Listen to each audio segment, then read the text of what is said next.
dove per la prima volta possiamo entrare. La situazione ormai è quasi drammatica.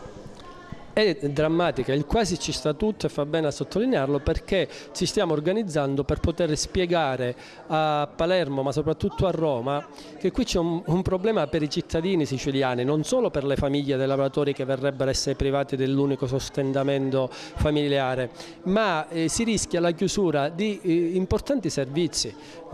Come si fa a garantire l'apertura e la chiusura dei cimiteri, delle ville, i vigili urbani, i centri unici per le prenotazioni, sostanzialmente quei servizi che oggi garantiscono alle persone meno abbienti un minimo di servizio pubblico? Ecco perché quindi il sindacato ha organizzato questa grande protesta per il 4 a Palazzo d'Orleans, laddove certamente con il consenso del governo regionale sposteremo poi la discussione a Roma.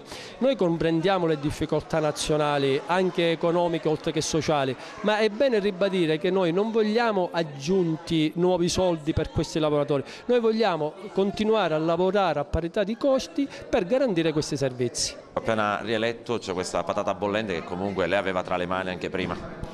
Questo è uno degli impegni presi già da tempo con i miei concittadini. Io sono consapevole del lavoro che svolgono ogni giorno i lavoratori che hanno un contratto a tempo determinato dentro il comune. Si tratta di una vicenda che non riguarda solamente il comune di Agrigento, ma che riguarda tutti i comuni della Sicilia. In questo senso la battaglia che dobbiamo fare è una battaglia insieme con tutte le organizzazioni sindacali per portare questa vicenda sul tavolo della trattativa a Roma con il governo Monti. In questo senso da parte mia l'impegno a sostenere il fronte e la battaglia dentro l'ANCI regionale, dentro l'ANCI nazionale, per fare mettere questo punto all'interno del programma con il quale noi andremo a confrontarci a Roma con il governo Monti.